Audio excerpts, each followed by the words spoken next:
Hi there guys, Garth here from Draw the Trigger, and fun fact, ever since we started this channel back in roughly October 2012 or whenever it was, I've owned this deck in varying incarnations and never yet done a deck profile of the clan until, well, right now. It's Pale Moon! So without further ado, let's get things started with the Starting Vanguard for Pale Moon. Girl Who Crossed the Gap. When another Pale Moon rises unit, you may call it to rear guard, and from the rear guard, cannibals 1, put it into your soul. If you have a Pale Moon Vanguard, choose a Pale Moon other than a card named Girl Who Crossed the Gap. From your soul, call it to rear guard. Many shenanigans can be had. For the triggers, we run 6 critical triggers. Poison Juggle, of course, has the skill from the rear guard that you put it into your soul, choose one of your Pale Moon and give it plus 3,000. 6 straw triggers, because we like to keep our opponents guessing. The Rainbow Magician, of course, has an ability as well from the rear guard. When it boosts an attack that hits, you may soul charge 1 and return this card to the deck and shuffle your deck. And of course, 4 heal triggers round off the triggers. I should say before I go into the grey ones that the trigger lineup can be known to change at any given moment, depending on what type of trolls I feel like doing at the time. You can run stands, they run very well in this deck.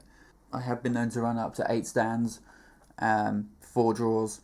One of the draw triggers, which the name escapes me, has the ability from the rear guard that you can put it into your soul and unflip a damage, which is always very useful. So that's always one advantage to playing the stand triggers over the crits. So we begin the grey ones with the 4 perfect guards, which of course is the standard at the minute, because big numbers are big, yo. I look forward to replacing that one with Silverthorn Hypnos Lydia. Much nicer. Next, 3 Dark Metal Bicorn. Standard AK vanilla, perfect for going behind your 10k for swinging at numbers and showing crossrides who's boss. Next, 2 copies of Skull Juggler. When this unit is placed on the Vanguard or rear guard, if you have a Pale Moon Vanguard, you may soul charge 1. Very useful when you aren't soul charging your triggers. It's unfortunate when it happens, but it can happen. MVP troll of the deck. It is Midnight Bunny. Everyone loathes Midnight Bunny. Huge pressure card. From the rear guard, cannibals 1, put this unit into your soul. When an attack hits during the battle that this unit boosts. Doesn't even have to hit a Vanguard, just has to hit something. If you have a Pale Moon Vanguard, you may pay the cost, and if you do, choose a Pale Moon other than a card named Midnight Bunny from your soul. Call it to the rear guard. Mucho troll is mucho. Speaking of trolls, the perfect thing to combo with Midnight Bunny would be Purple Trapezist. 3 copies here, and if anyone can help me find some English copies of this one, I'd be, for reasonable prices, because I've seen some very stupid prices, I'd be very appreciative. Anyway, her effect. Choose another of your Pale Moon rear guards and put it into your soul. When this unit is placed on the rear guard, if you have a Pale Moon Vanguard, you may pay the cost. If you do, choose a Pale Moon other than a card named Purple Trapezist from your soul and call it to rear guard. It's very good for fixing your field if it's not that great, and is a rather consistent 6k booster. Stick it behind, again, 10k to swing for just the right number for 10k shields against 11k Vanguards. Moving on to the grade 2s. Now, of course, you'll be playing copies of Barking Cerberus, but I'm an impatient soul, so I've got this one. That's Silverthorn Marionette Lillian, but because I double sleeve and I'm a good boy who doesn't use cards that aren't out yet, I'm allowed to use these. So, yeah. As I say, you would use Barking Cerberus. I should use Barking Cerberus. For official tournaments and stuff, I will use Barking Cerberus and the English Trapezist. So, anyway, 10k. Perfect ride target.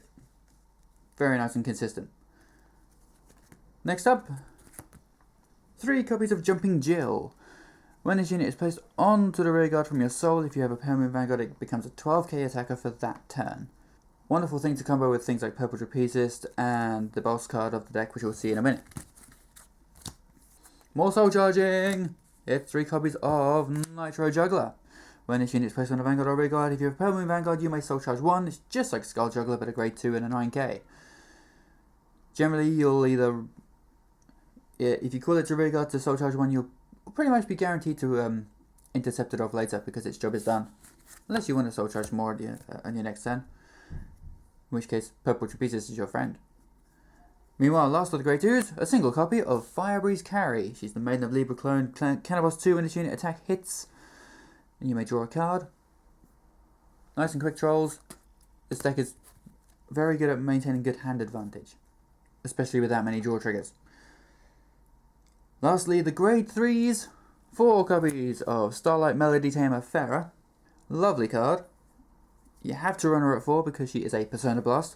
Her ability is Limit Break 4, Cannabos 1, and choose a copy of Starlight Melody Tamer Farah from your hand and discard it. If you do, Soul Charge 2. Choose up to 1 Pale Moon unit from your soul, call it to rearguard, and that unit gets plus 3,000 until the end of turn. This can work very nicely with certain cards in the deck that can allow you to swing for slightly bigger numbers than your opponent may have been expecting. And one of those cards in particular is the most hated card possibly in the deck. That's right, it's Nightmare Doll Alice, and we run 2 of them. Her ability is just the same as Midnight Bunnies. From the rearguard, Cannabos 1, put it into your soul when this unit's attack hits. Again, doesn't have to hit the Vanguard, just has to hit. If you have a Pale Moon Vanguard, you may pay the cost, and if you do, choose a Pale Moon other than the card named Nightmare Doll Alice from your soul, call it to rearguard. Very crafty. Can very easily get off more than 3 attacks in a turn, just to irritate your opponent. The last of the Grade 3s will soon become a feature of the next version of this deck, because it's Silverthorn Dragon Tamer Lukier. She's the backup ride, or even the final turn push if you find her.